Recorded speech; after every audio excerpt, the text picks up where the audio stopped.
folks, a very good morning to you. Cockney Kayaker here. Welcome aboard, old boy, my little Shetland 535. The last few videos that I've uploaded, there seems to be one or two questions that have been repeated. So I thought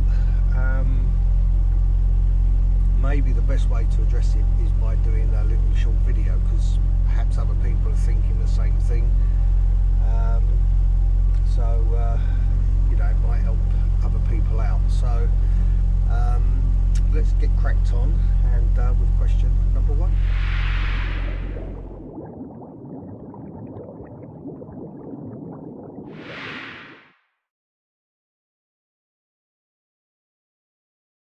Right, so I've been asked quite a few times actually on my opinion on how stable this little Shetland is, and I'm going to be perfectly honest with you, I haven't taken it out on the high seas, and probably, you know, not going to. The boat was never bought to really, you know, go on offshore. Not to say that I won't go in the sea, but probably going to be some calm days. If I had bought this boat, I think, to go out on the sea, or that was my primary, going to be my primary enjoyment, was to go out on the sea and go fishing. I think I would have just bought a bigger engine to the one that I bought. It was never really my intention to do that. But I have taken this on the tidal ooze, which can be quite ferocious. It's very, very fast flowing, and there are some quite big waves that you encounter, you know, which I have done on this boat. And you know, for me, it was incredibly stable. I never ever felt, you know, some of these waves, I never felt that I was in danger of doing, you know, the boat was in danger of doing something stupid. I always felt really rock solid. It cut through the waves really well. When you think about it, these boats are incredibly popular for fishermen. You know, I've spoken to one or two people that take these out at sea to go fishing, and some of the waves they crash through is unbelievable.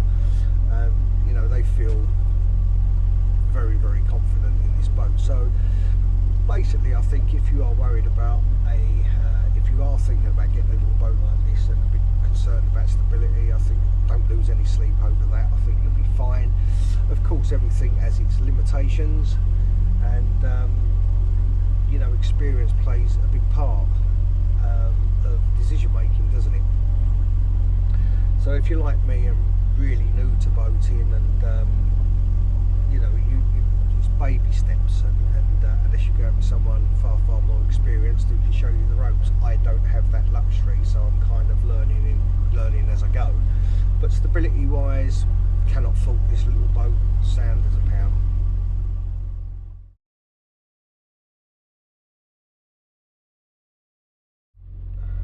So how much have I spent on this boat? Well, regardless to the initial layout to buy the boat and the trailer, the engine of course was £3,250.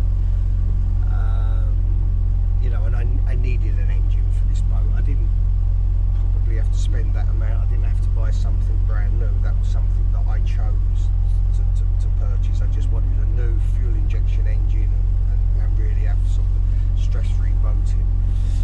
But internally, the work that I've done inside, you know, it does all work build up. You know, the insulation, the carpeting, the paint, you know, the electronics, the ply that I've bought, the lino, the carpet, you know, main carpet on the outside, you know, the bilge paint, paint for the gel coat.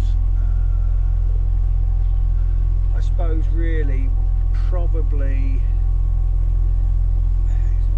to get this boat to the stage that I've got it at was about £1,500, around about £1,500.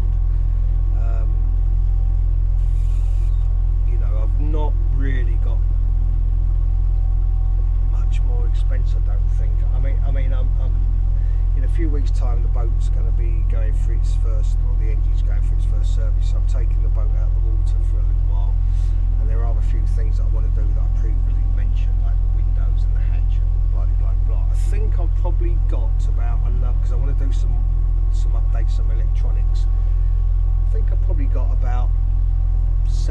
£50 to £1,000 to spend, and I think then the boat will be exactly how I want it.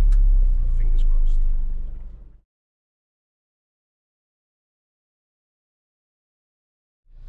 Right, so the next questions come from a subscriber, Patrick. Hi, mate. I think it'd just be easy if I read this out. I know you've covered most things, but could you please make a video about how to improve your Shetland? Maybe an extra berth or bed, like a pull down, or make an extra space to convince people, namely his wife, that it's more than just a little floating plastic thing, because she's not too convinced about me getting one, and I'm sure you can do something that would help her consider it's a little bit more than just a man's fishing boat that smells like poo and fish. Thanks. Right, Patrick, well, what can I say? I think that what you really need to do is establish why you're going to purchase one of these boats. Is it to go fishing? Is it to do what I've done, gone down the route of making it really comfortable to travel the canals and rivers? I'm not so sure that the two can be combined. Maybe, but I'm not sure. When I first bought this boat, it was, you know, ideal just to put a big sort of 60 horsepower engine on and just go out onto the sea and go fishing. But that's not really, I'm not really into you know, the sea too much, and it's not what I bought this boat for. I wanted to travel the canal, sleep on it, and have it as comfortable as I could. That's why I've gone to the expense of carpeting, insulating, and all that. So really, I mean, it is what it is. It's just really a two-person boat, really. But you can comfortably sleep, two adults, one there and one where I'm sitting, and you've got this central hole down here that you could sleep a child. Storage wise, let me just spin this camera. You've got storage under this seat here, you've got storage under this seat, and you've got storage under this seat. You've even actually got storage under this false floor. There's a void underneath there, so you could store stuff there, no problem. What some people do, they have a piece of timber that runs down this central walkway, and they put a cushion on that, and they use that as another bed. You've got the storage in here, as I've already shown you, and you've got storage here. A pull down bed ain't gonna happen, you know, and these really are only sort of two walls where you can, I suppose you could hang clothes on there if you wanted to, and I mean, even on the ceiling here, perhaps you could put something on for storage there. And you've got, you know, storage in the back there. But mine, you know, I've got my fuel tanks and I've got my batteries in there, so I can't get anything else in those areas. So, you know, you can design the boat for your own, obviously your own personal needs. You know, toiletries, if I'm going to go away for the weekend in one of these storage areas, I'll put a porta potty, no problem. For us blokes it's a lot easier, we can just pull over and go to the toilet. For women it's a little bit more complicated. I do have a waterways key, so I can use on the canal, I can use their facilities, I could shower in there, use their toilets, whatever. Well worth getting one. Amazon, about £7, something like that. So, you know, it is what it is. It's never going to be, you know, if you want something, you know, bigger, you've got to go maybe look at a Shetland 4+2 or family 4, give you that extra space, you'll get more in. But I could spend, you know, without going ashore, I could spend a week in this boat and feed myself, water myself, sleep, no problem at all. Whether, you know, me and my wife could do that, I'm not so sure. Perhaps it'd be a little bit more complicated. So there is storage, there's a lot more storage under these seats and under this floor if you wanted to. You know, there's all sorts of things you could do. The best thing really is to physically sit in one, look at one, work out exactly what you need for your own personal sort of sailing, and take it from there. If you want to just use it for fishing, much more simpler. You don't have to go to all this expense of making it look pretty inside. So I hope that helps, mate, and best of luck.